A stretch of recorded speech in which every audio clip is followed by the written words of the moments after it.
Watch this. No way!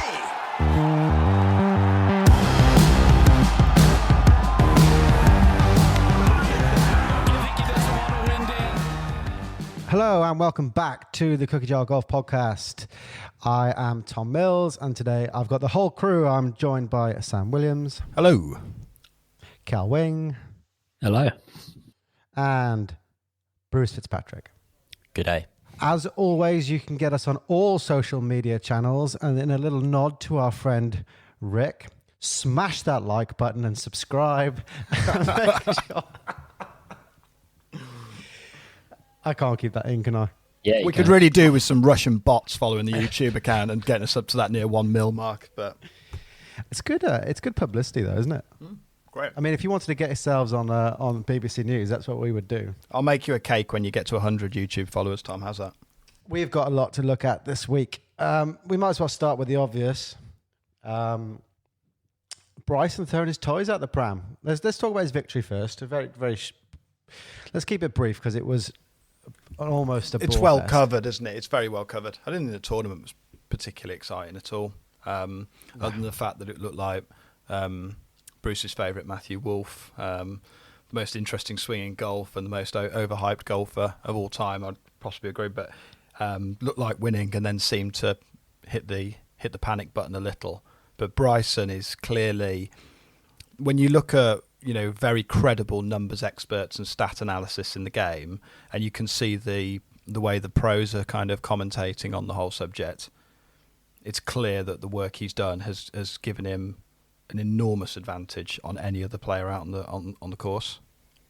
Absolutely. Yeah, it is remarkable what he's done. It's extremely impressive. And I'm not actually sure how many other guys on the current PGA Tour will try and emulate what he's done, just because it is very demanding. I mean, just reading about the details of his training and how he's gone about increasing his club head speed is quite interesting. He's got to be a single man.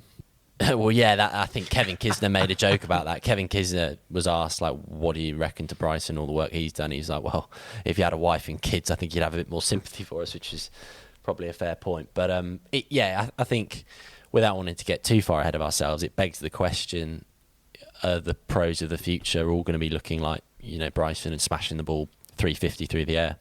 There must be. I mean, what do you do if you're in that top? Let's say you're in like a fairly established pro, because Bryson's been around for a few years now, hasn't he?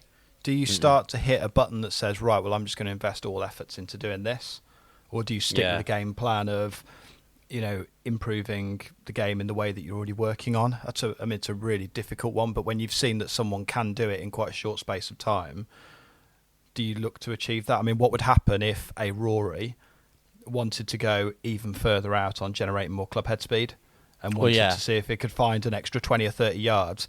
When you look at the quality of his golf and then look at the impact that it's had on Bryson, there's an argument to say that Rory would become untouchable if everything else remained equal. Without wanting to bore you too much, because I know you guys and probably most of our listeners don't care about the technical stuff, but I mean, it's not just physical training in the gym that DeChambeau's done to put that speed on. Like, he's actually changed his swing in a significant way to accommodate that increase in club head speed, so that he's now able to hit the ball miles but still keep it on the planet, because there's plenty of examples of golfers. In fact, I think he almost stands as the only golfer who's radically changed his body type and still maintained a high level of golf. It's just that left foot clearing out the way just to make room as everything flows through. It does like a 90-degree turn, doesn't it? In that, it's almost like a shot putter, isn't it? He sort of like clears that left side.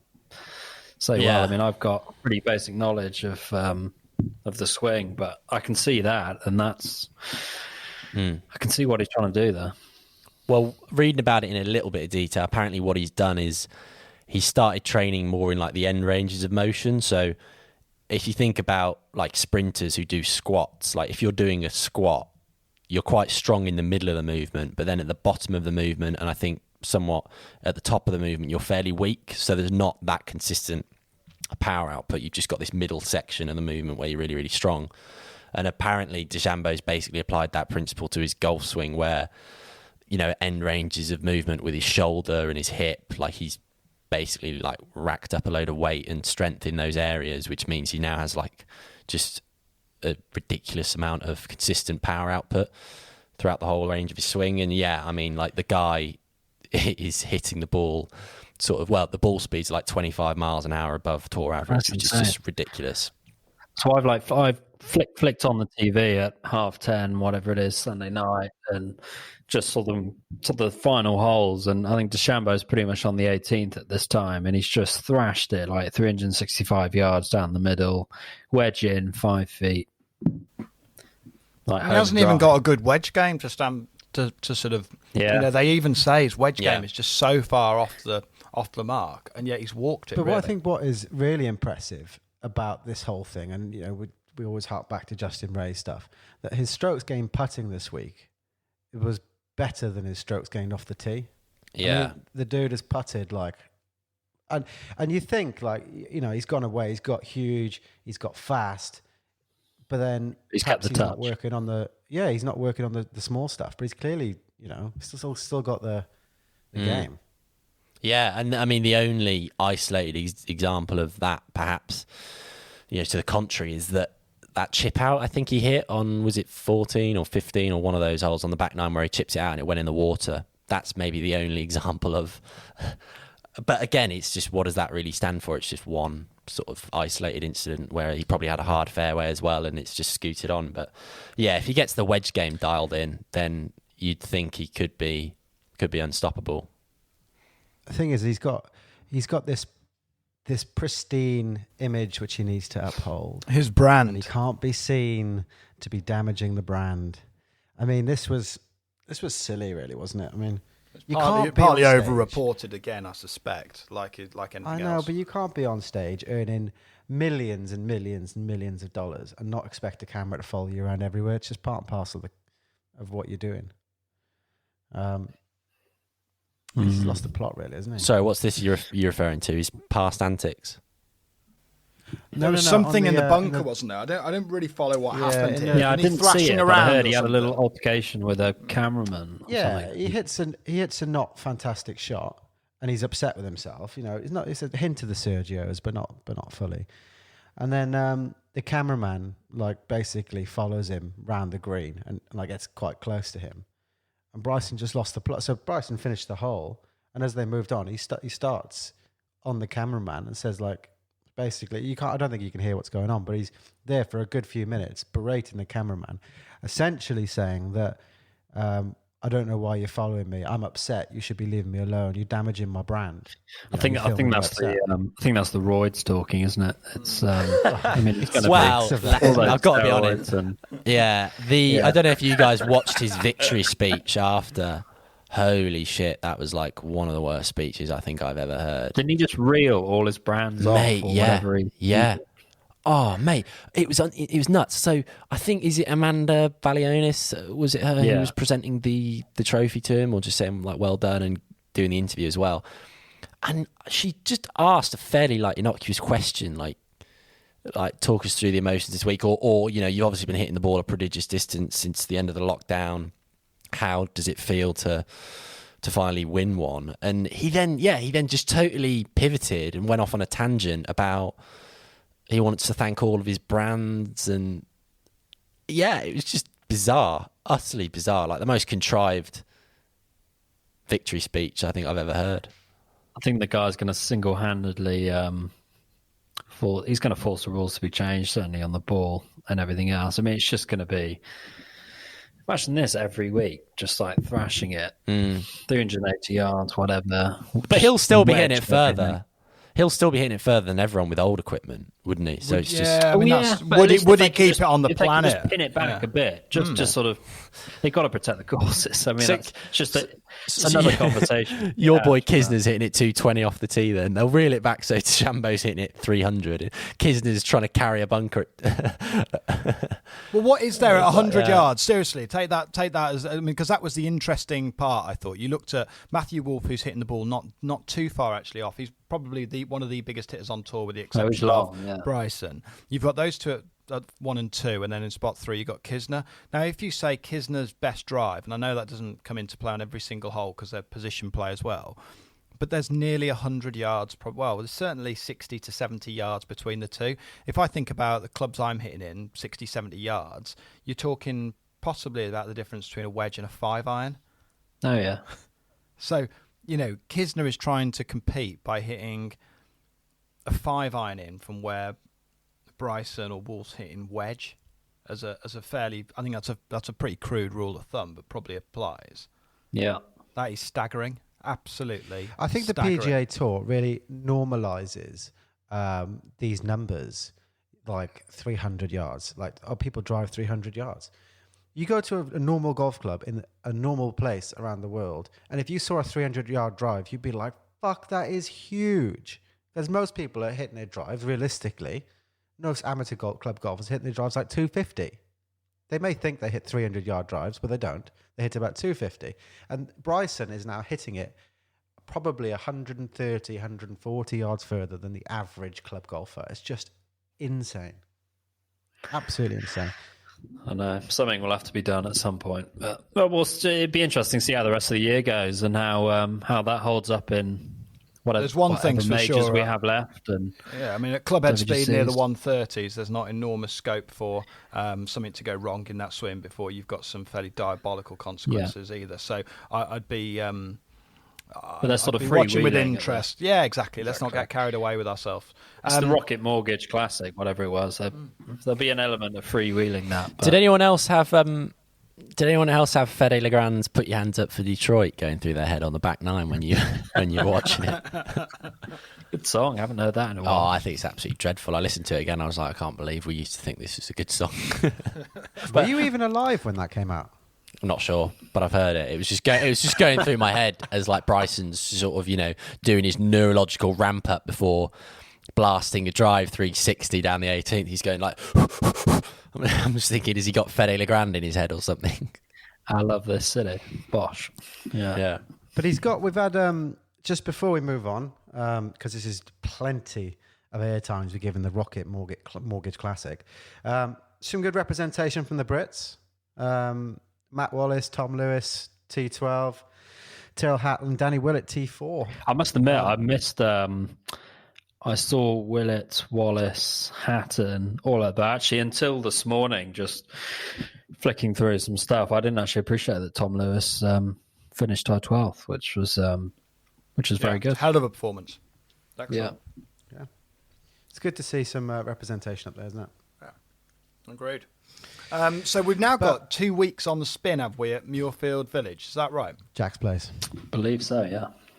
No, surely not. Yeah, back to back. It's like what we're doing with the Celtic Manor now. I think Muirfield Village is a slightly more distinguished golf course than the 2010. But I think 8 days of watching this. Well, and that was why we wanted to talk about Jack Nicklaus, because I thought it was a good jumping off point with 2 weeks of tournament golf at probably his, arguably his best course that he's put his name to maybe talk about the career legacy and work of Jack Nicklaus. So, but I just couldn't, when I looked at it, I couldn't quite rack my head as to why exactly that was the decision. I can only assume it's for logistics. It seems like the only reason they would do one it. of them's this Workday charity open though, isn't it? That's and I think there was it initially they were going to try and get some fans involved, but then they kind of U-turned on that. I think you're right. I mean, it's an unenviable situation, isn't it, the PGA Tour's in, where you've got political meltdown in the US and the coronavirus caseload is still spiking. So I don't know. I guess they're playing it by ear. Yeah, it doesn't look like it's going anywhere, does it? But we're going to dedicate a lot of this to Jack Nicklaus then, and specifically his early career and moving on to the architecture side of it and some of the courses he's put his name to. So how are we going to kick this off, lads? Well, I've covered the early years. Do you want me to start as... Seems like it makes sense. Very basic from the beginning?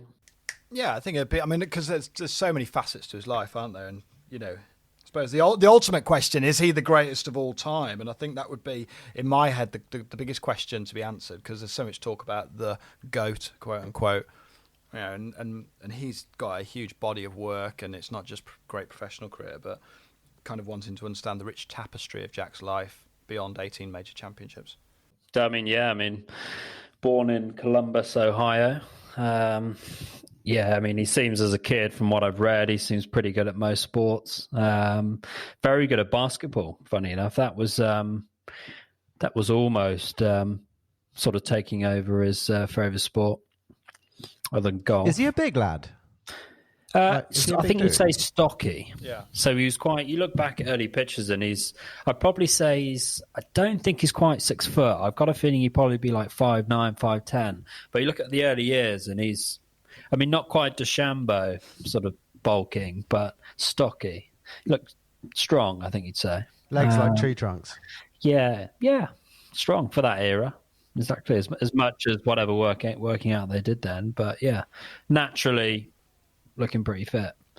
He didn't really take golf up until the age of 10. His dad was off scratch, so he was sort of picking it up, dabbling, but basketball was certainly a favourite sport. And then from 10 onwards, it goes berserk. He's off +3 by the time he's 13.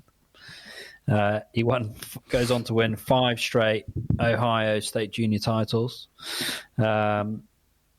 15, it's then moving quite quickly now. He's qualified for the US Amateur. And at 18, he made the cut at the US Open. And decides and then he goes on, stays local, goes to Ohio State University. And then during his time there, he's won the US Amateur twice.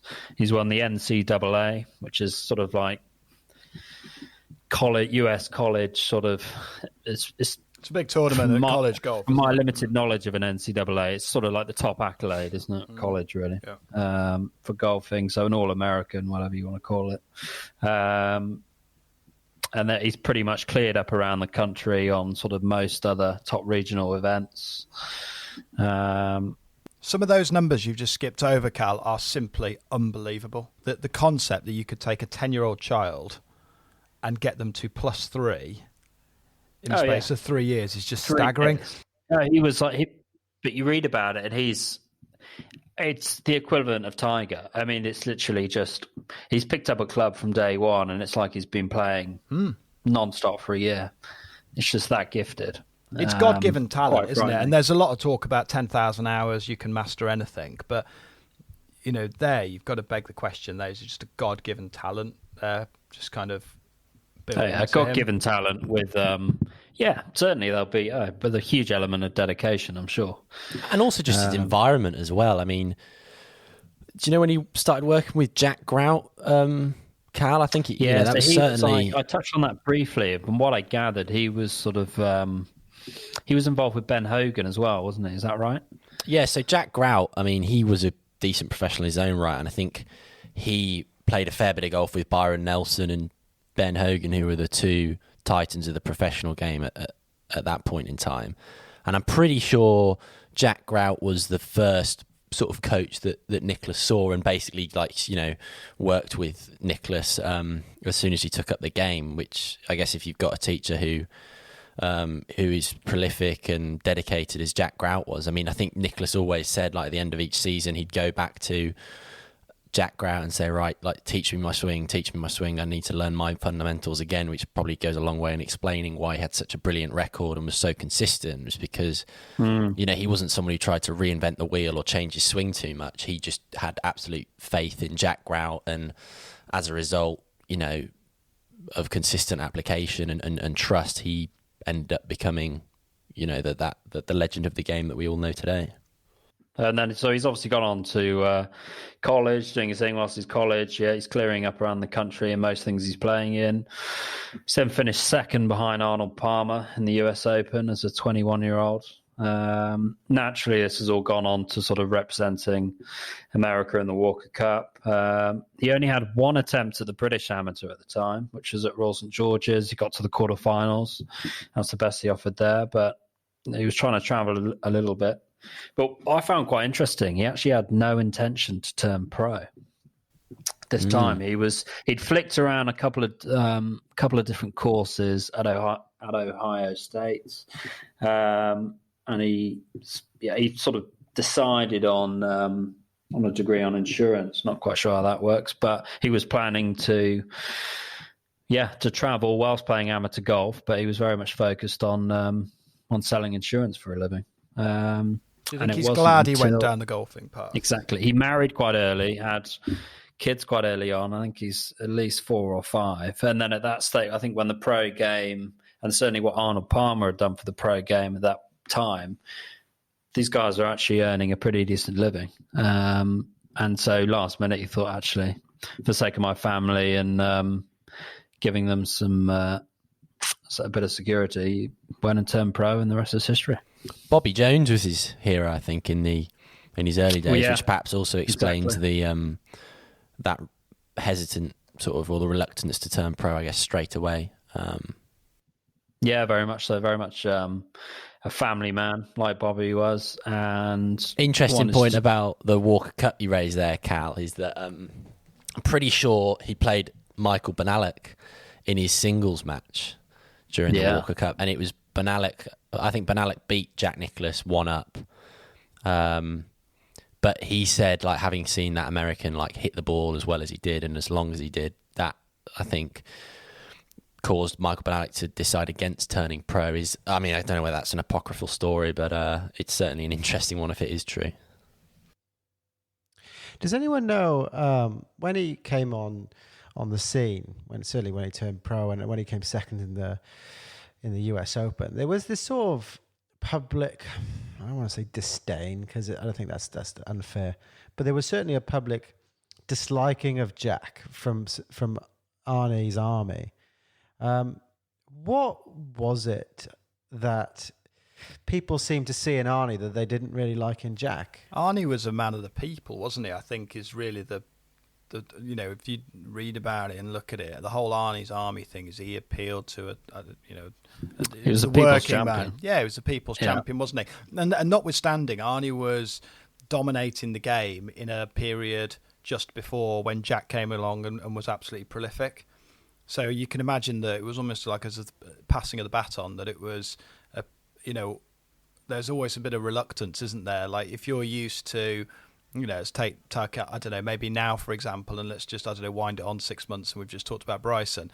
You likes of Rory and Brooks who are dominating the game, and then Bryson comes along and all of a sudden eclipses them. There's already that kind of hesitancy. Maybe that was the same thing. I honestly don't know. But he seemed, Palmer was very good at ingratiating himself with the supporters, wasn't he? And that was kind of his big thing, really. I mean, yeah, Arnie played a big part in setting up the tour, really. I think it was McCormack who founded IMG. IMG, yeah. They founded the whole firm together, didn't they? They were like best mates, and obviously McCormack was looking after Arnie's affairs and put 2 and 2 together, came out with the tour, and that was it. That's when all the prize fund started increasing and everything else, and yeah. Well, just on the prize fund, I did look into it because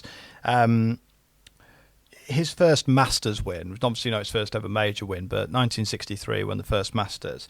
His final major win was the Masters in 1986.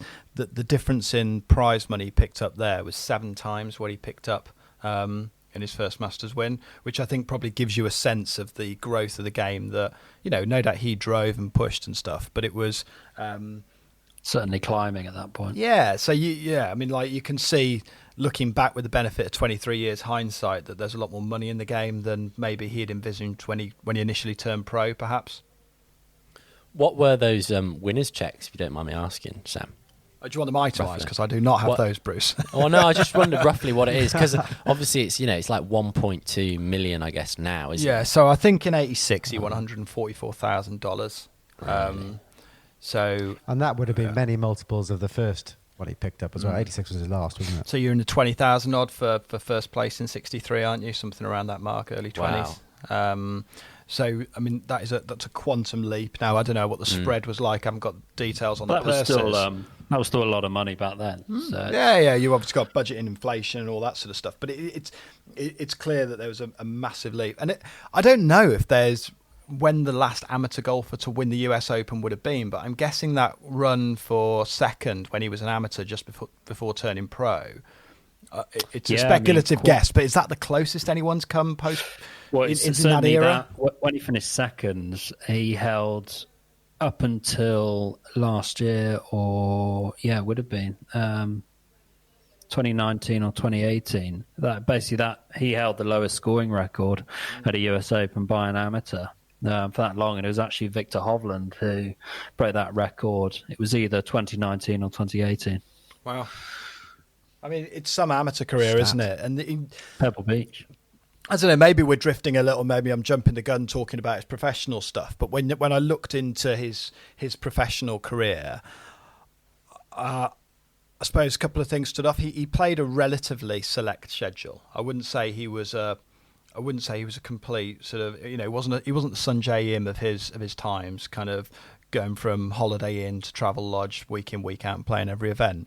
He played a select rota, I think, and that enabled him to then major on those major tournaments that he wanted to win.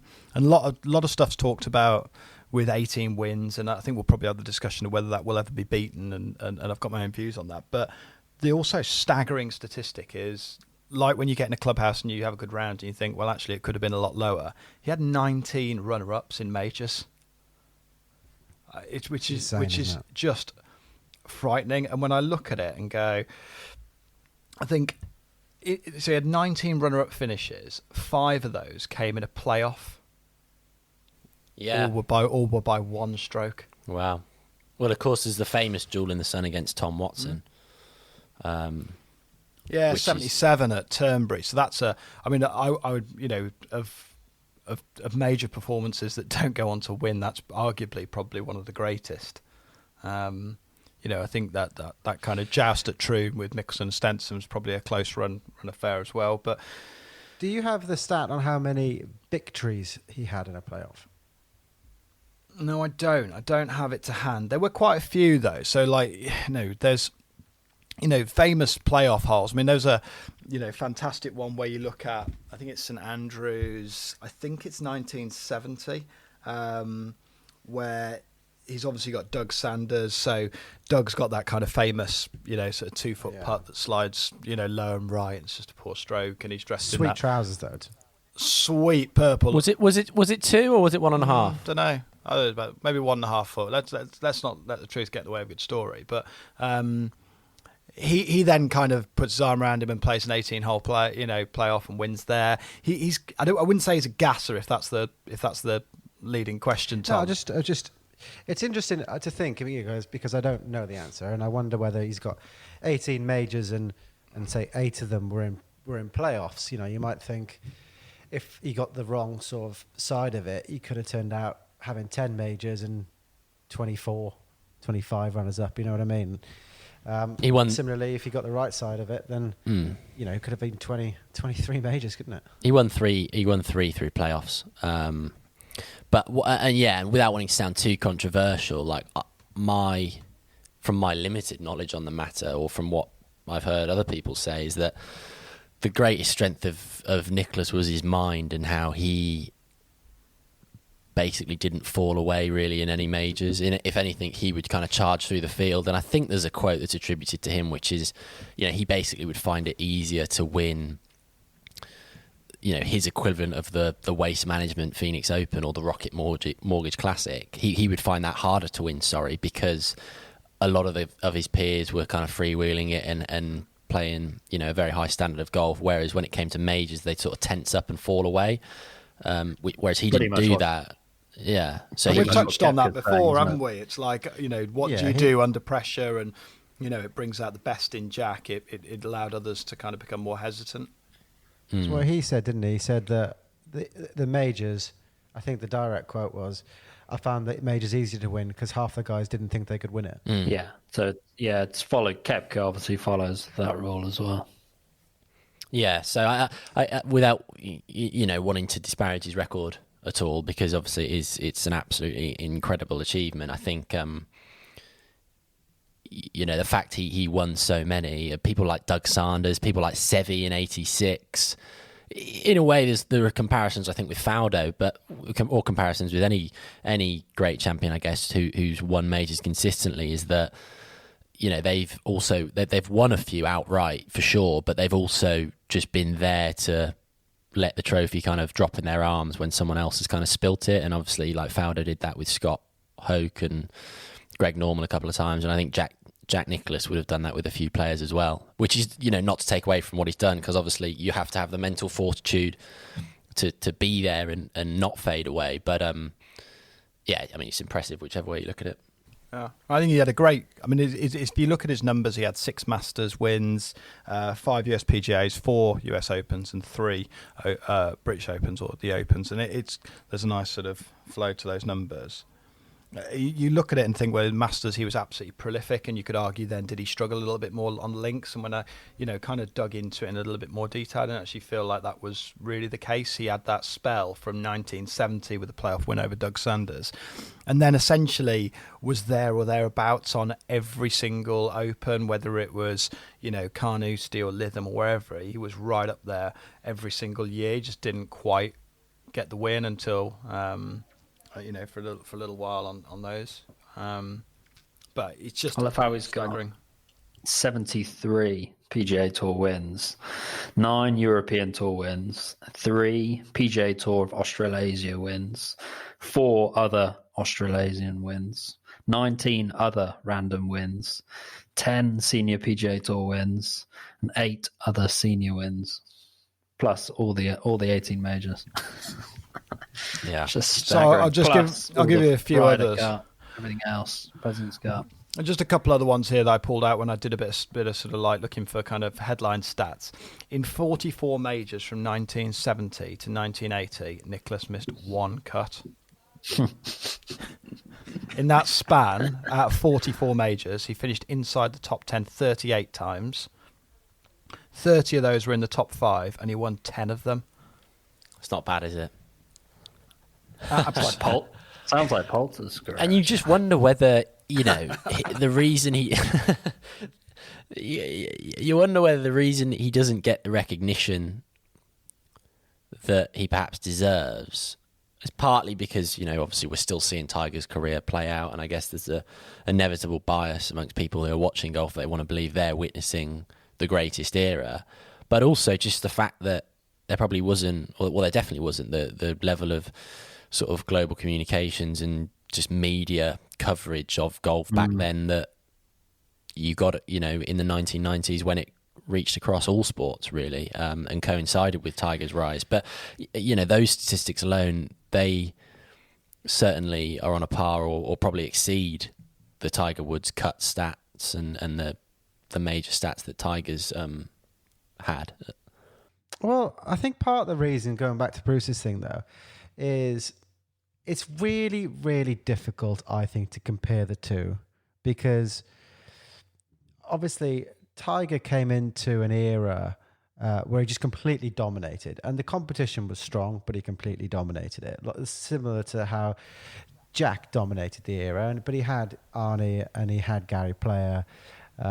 But that was pretty much it if you're looking at it. And you get to this point now maybe not. I mean, you've got some very good players. But now there's just, it feels like because of Tiger, and essentially because of Jack, but because of Tiger, the fields now, you could look down a list of a major and see 25 guys. You're like, yeah, I reckon I think that's really easy to do when it's current. So just playing devil's advocate for a minute, I think that's really easy to do. Because you're looking at the leaderboard on a short-term basis, and sometimes even if you flip over to like a 2005 US Open, you'll see names on there and be like, "What the hell? Where did they go?" He had golfers around him that weren't. It wasn't just Arnie and Gary Player. You got Johnny Miller, Weiskopf. Towards the end, he's coming up against people like, Tom Kite, Greg Norman are still playing while he's going on and winning in '86.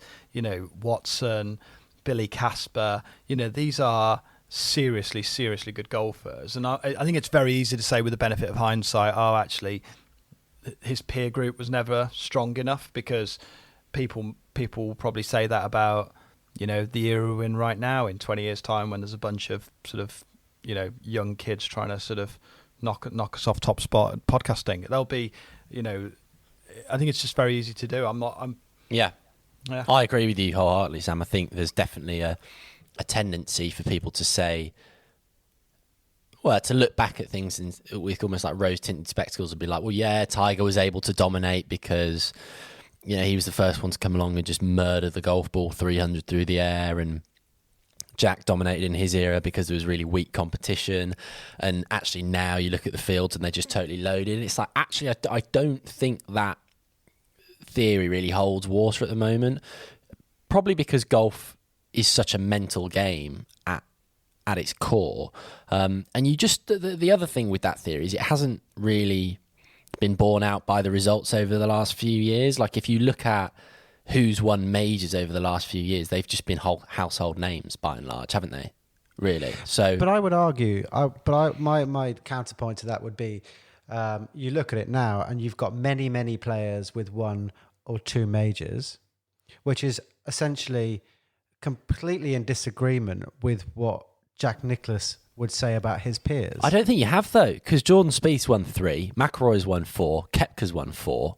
So I don't know. Like, again, I'm not sure if that is a true statement. Really, you mean I'd probably go out on a limb here and say you'd have to go back to 2016, Danny Willett winning the Masters, to pick a real, bizarre winner.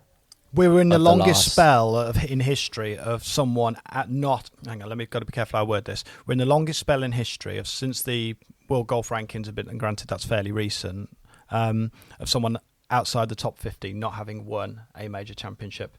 So we're in the, Okay, but just to go on my point here, we got Lowry, recent winner. On his home soil. Molinari. On his home soil. Molinari was a top 20 player in the world. Stenson, fairly recent winner. Jason Day hasn't won loads. Sergio's won 1. So let me just play. Hang on, just to try and bring the point home. Then I'm going to just read you the U.S. Open winners from 1970 to 1980. Completely arbitrary. 1970, Tony Jacklin. 1971, Lee Trevino. 1972, Jack Nicklaus. 73, Johnny Miller. Then you've got Hale Irwin, Lou Graham, Jerry Pate, Hubert Green, Andy North, Hale Irwin. Now, I wouldn't say they were necessarily... Andy North, great player. But they're not in the history books as being, the greatest of all time. And these are people that were beating, some of the best golfers around in their day. I just think it's a very easy thing to say in hindsight. The same could be said about Bobby Jones. Yeah. Well, like Ernie says in hindsight, if Tiger wasn't there, I would have probably won 20, but... It's easy for Ernie to say that. Yeah. Easy for Ernie to say, isn't it? But I think it's interesting. I mean, do we think the 18 will ever be beat?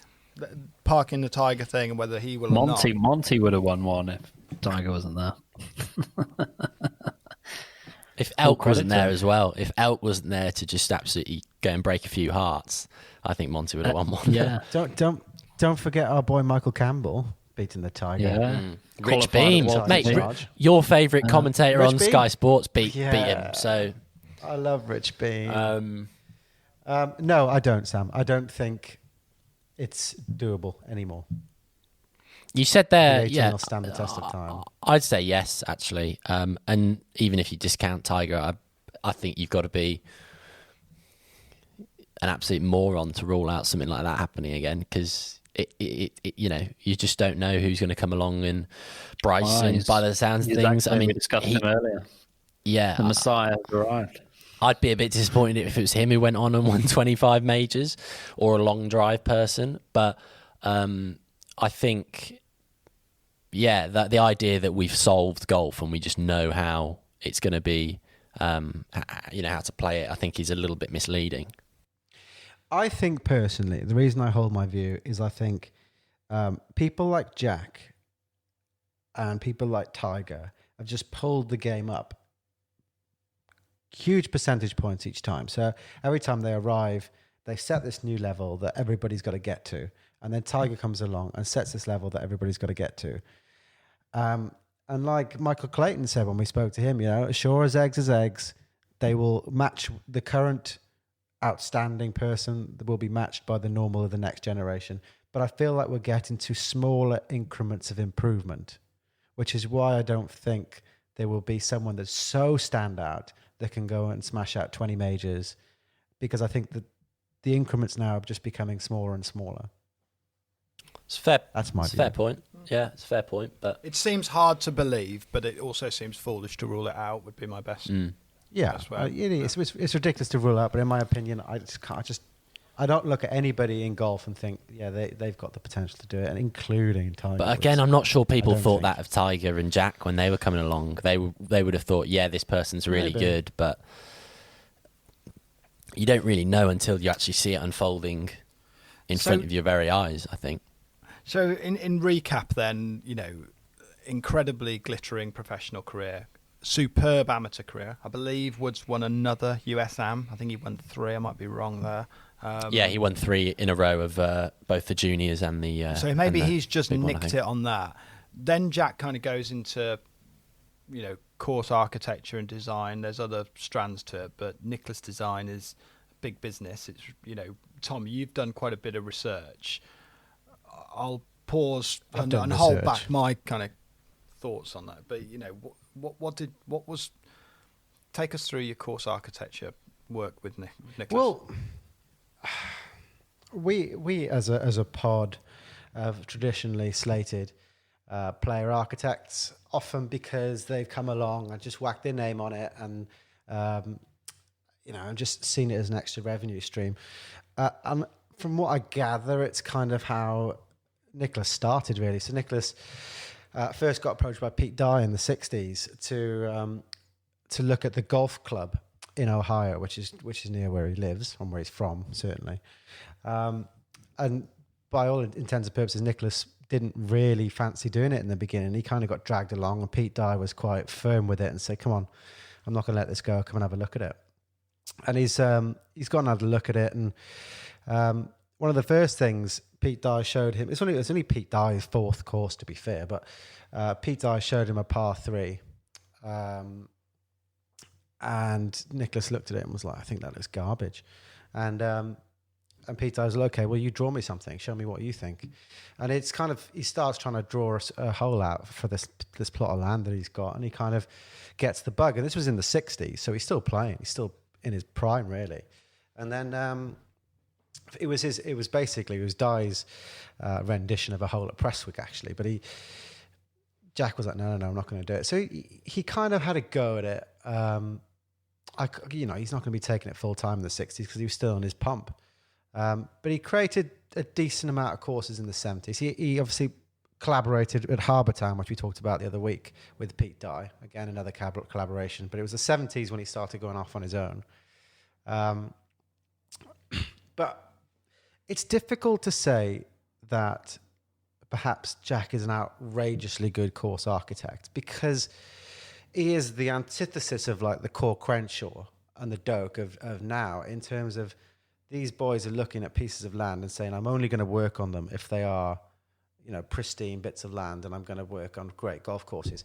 Jack Nicklaus himself has been accredited with over 300 golf courses, and his company, which I forget the name of, is Nicklaus and Sons or something like that, which is his 4 sons and his son-in-law. They've got over 400 courses. So there is bound to be a bit of dross in there. No matter how you shake that up, there's bound to be a little bit of dross in there, because it's just sheer volume, isn't it? It's that Welsh for not good. Yes. Bit of absolute dross. Absolute dross, boy. Has he designed any courses in Wales? A bit of dross in there. Tom, has he been over Celtic Manor? Montgomery was Celtic, did one in Celtic Manor. Near, hasn't he? He's That's done a great quote about Celtic Manor, isn't that? Always makes me giggle. Golf courses go to die.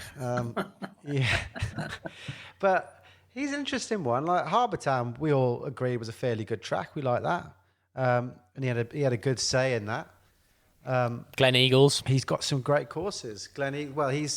Which was really, yeah, King's and it was Queen. really looked at, the Glen Eagles course, as being like it didn't fit in that complex, because you've got these Highland tracks, and then you've got this American PGA style course. So it wasn't well received, but obviously it's gone on to do a Ryder Cup and a Solheim Cup. So Well, it's built for the purposes, wasn't it, of the Ryder Cup? Was that there? Basically. yeah.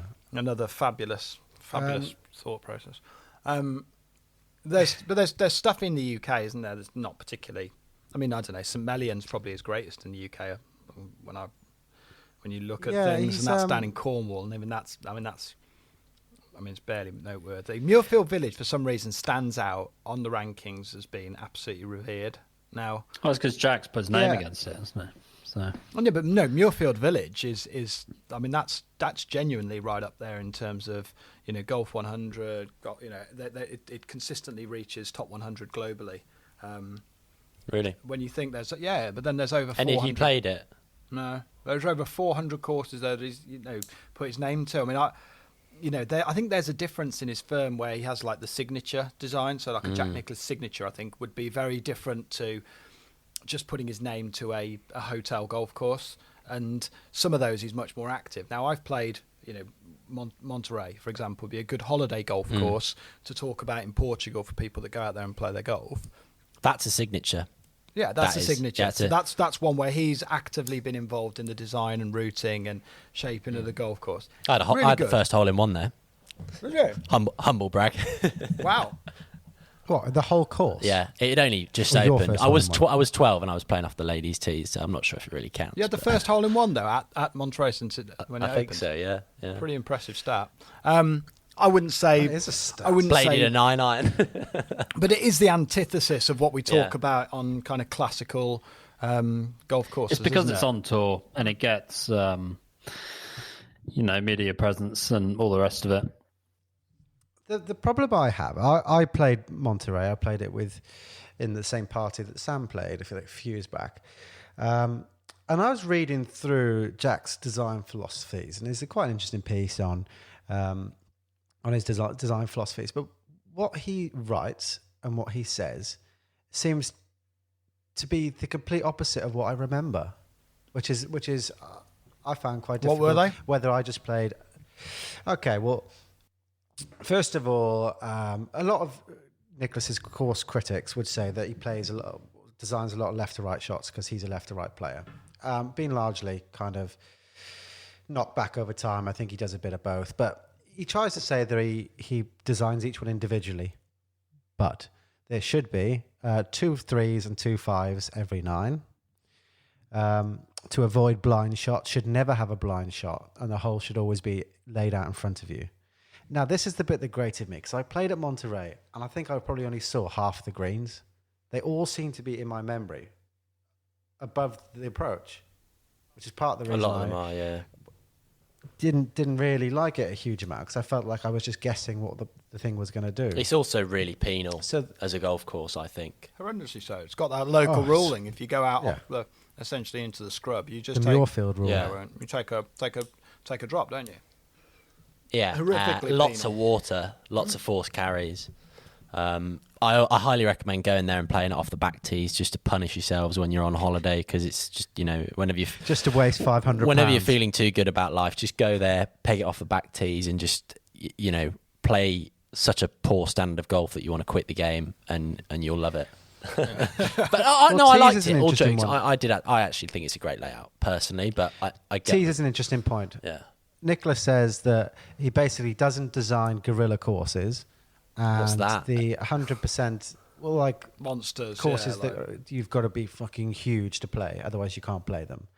And which again, I thought I remember I didn't even play Monterey's off the backs, but you look 60. It was long enough for a normal tee, and to look 60 yards back and see another tee was just silly. And then in his thing, he says the tee should be 100% in length, and there should be 5 sets of tees, and they should go 95, 90, 80, and 70. And that's how those should be laid out. But that wasn't what I saw at Monterey. The tees were miles back. I mean, unplayable back. Seems like quite a formulaic approach to design. I think would be listening to you read that It back. seems really formulaic. Yeah. The greens. I mean, he's a big fan of the punch bowl. He likes to see concave and not convex greens, and doesn't like to have waters on the first hole because he feels like people should be tuned in before they get to water. I mean, it all seems really formulaic, doesn't Yeah. it? It doesn't seem like someone who says they just read the I think layout. But again, though, experts that would is call it just cookie so cutter, wouldn't they? That is so Monterey all over, though. Yeah, it's a shame that that's the only course that I think most of us have played that we can kind of have any sort of common discussion of. But yeah, the first hole there's no water on it, but it's an absolutely vicious dog leg, and it's not an easy hole by any stretch. And then on the second, you've just got an ocean down the right hand side or a massive lake down the right hand side that's just inviting balls. So yeah, that to me does just sound very formulaic. Again, it's tough because Monterey is one of the only ones we've had to do, but you are incapable of playing that course if you can't carry the ball more than 160, 170 yards. It'd be impossible to play that course. Mm. So in the interest of summarising, it seems like no one's waxing lyrical about his working course architecture, but he has created a large amount, and his legacy in the game will, I think, well, maybe it protects his legacy in the game, and also, yeah, it's a shitload of golf courses, isn't it? Which means you're giving lots of people the ability to play more golf. So, 100%. Yeah. Interesting stuff. Enjoyed that. I thought it was quite interesting picking through his career in a bit more detail. I didn't know as much about Jack as I probably should. Yeah. So yeah, we've got a couple of exciting guest pods coming up next few weeks, which I hope you guys enjoy. Bit of a big slog watching a lot of Muirfield Village, and that is about it. So that's all we've got time for today. Thanks for tuning in. Don't forget to stay subscribed and keep commenting. Cheers, guys. Adios. Thank you. bye-bye. Watch this.